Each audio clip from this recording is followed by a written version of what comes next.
جب آپ نیکی سے اللہ کی پلائر تلاش نہیں کرتے، اللہ کی خوشی نہیں چاہتے، جب نیکی کی وجہ سے آپ محمد صلی اللہ علیہ وسلم کی سنت کو اس نیکی میں فالو نہیں کرتے، تو وہ نیکی جو ہے وہ اغوا ہو جاتا، ہو سکتی ہے، ضروری نہیں کہ ہو، کیونکہ ابلیس جو ہے وہ ہمارے وضو کے لیے، ہماری نماز میں کیا ہمیں خلل ڈالنے کی کوشش نہیں کرتا؟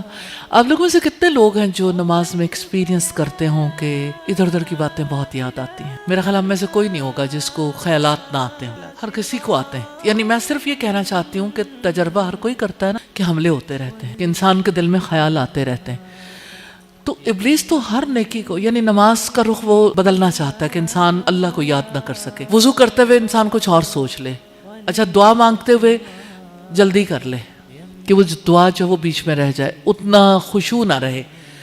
اور اسی طرح سے جیسے صدقہ کرنے لگے تو اس کے دل میں ریاکاری آ جائے۔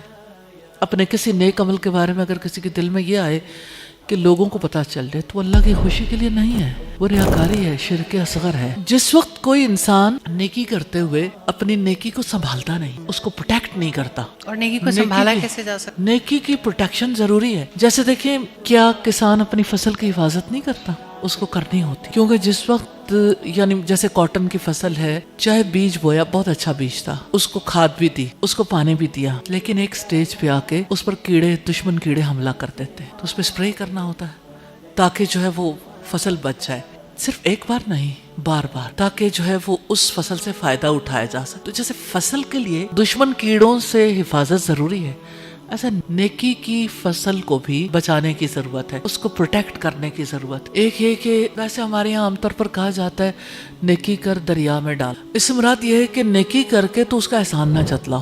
سم ٹائمز ایسا ہوتا ہے کہ انسان نیکی کے کام کرتا ہے، دوسروں کے سامنے اس کا اظہار بہت کرتا ہے۔ مثال کے طور پر جیسے گھر میں کام کرنے والے ملازم ہیں، اگر ان کو ایکسٹرا فیور دیے تو ان کو یاد دلائیں گے بار بار، تو وہ نیکی ضائع ہو جاتی ہے۔